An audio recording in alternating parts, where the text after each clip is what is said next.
J'ai toujours adoré les contes. Blanche-Neige, le petit chaperon rouge. Et même maintenant, je continue de les lire encore et encore.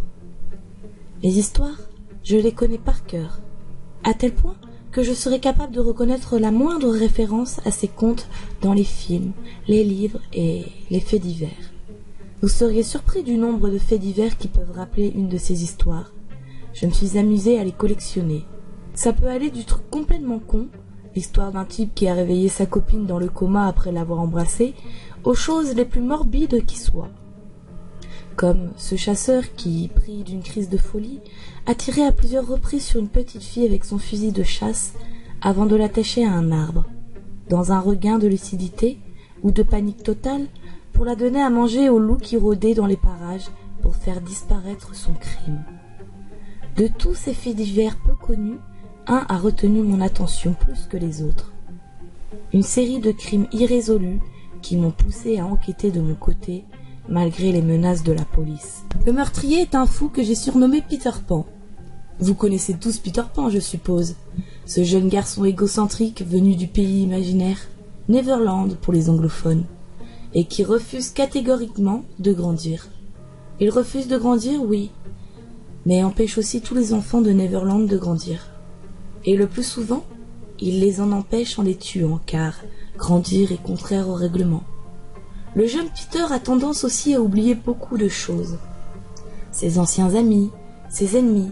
C'est un jeune homme qu'on dit sans cœur, sans compassion, un sociopathe en quelque sorte, tout comme notre assassin. Si cette affaire m'a interpellé et que j'ai nommé notre assassin Peter Pan, c'est bien parce qu'elle a fait écho au conte roman de J.M. Barrie sur de nombreux éléments. Tout commence en 1997, dans un petit village de Bretagne. Une petite fille du nom de Marie, seulement âgée de 4 ans, disparaît durant 3 jours et 3 nuits, avant d'être découverte, endormie sur un banc, à moitié dévêtue, avec le message « Je reviendrai te chercher » sous son haut. À son réveil, la petite fille n'a plus aucun souvenir de ce qui s'est passé durant ces 3 jours, et les médecins préconisent de ne plus parler de tout ça à l'enfant pour éviter tout choc psychologique possible. L'enquête ne donne rien. Il faut attendre 2 mois pour que se produisent 4 nouveaux enlèvements dans les régions du Nord-Pas-de-Calais et de la Bretagne. Un seul des jeunes enfants sera retrouvé, et de la même manière que la jeune Marie, dénudée et endormie avec le même message glissé sous le t-shirt. Pour tous les enfants qui seront retrouvés, les médecins préconiseront de ne plus leur parler de tout ça.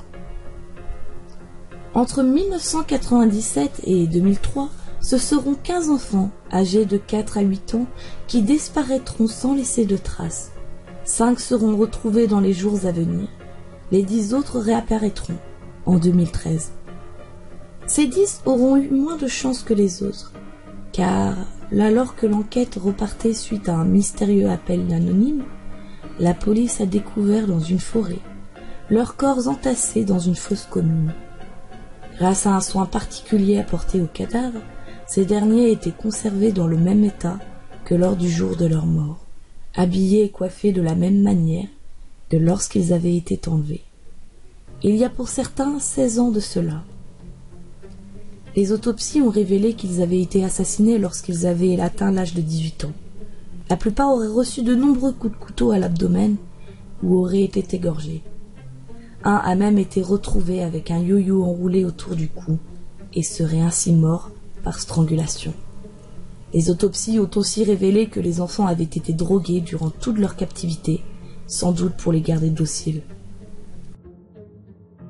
Non loin de la fosse, les policiers ont découvert une vieille scierie abandonnée, à l'intérieur de laquelle s'entassaient des tonnes de jouets en tout genre, des bocaux avec des friandises, ainsi que les squelettes de 2 personnes adultes, semble-t-il, oubliés dans un coin vu leur disposition, ainsi que le corps d'un chien.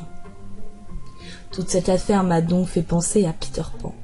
Les enfants qui s'amusent dans un monde imaginaire après avoir été enlevés, la mise à mort des enfants alors qu'ils ont atteint l'âge adulte. Mais ce qui me taraude le plus est de connaître l'apparence physique du meurtrier. À quoi peut-il bien ressembler ? Je ne peux m'imaginer qu'avec un visage juvénile, et avec les mêmes habits que la représentation habituelle de Peter Pan. J'ai alors mené mon enquête, recherchant des témoignages pouvant m'aider à me faire une idée de ce à quoi il ressemblerait. Mais malheureusement, à part ceux de 3 familles, je n'ai trouvé aucun témoignage. Les enlèvements se faisaient principalement la nuit, à l'intérieur même du domicile de victime.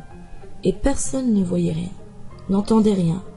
J'en venais même à penser que nous avions vraiment affaire à ce cher Peter Pan.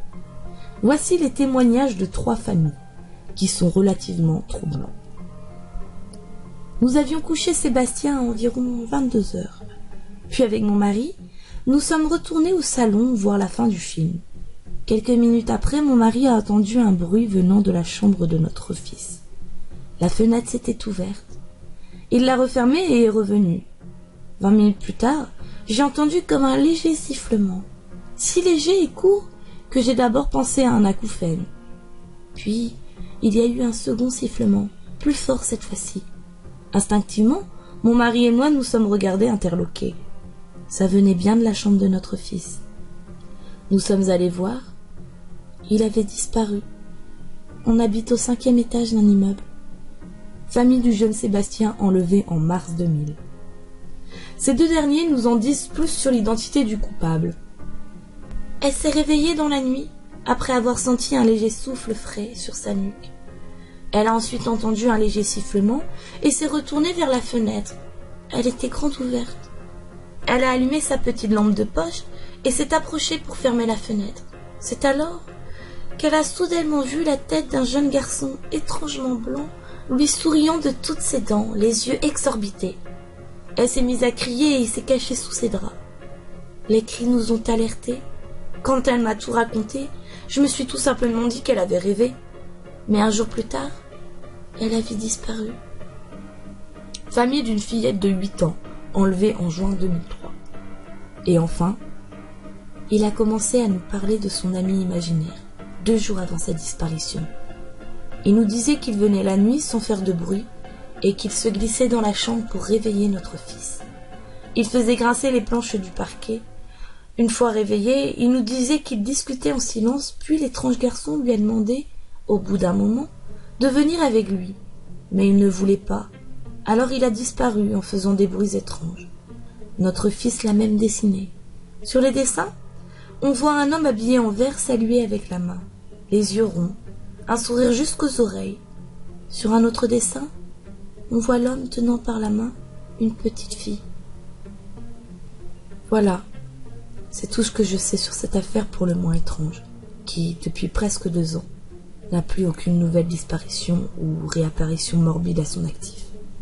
J'ai essayé de contacter les enfants qui étaient revenus vivants de tout ça, mais je n'ai toujours pas eu de réponse. Est-il venu les rechercher?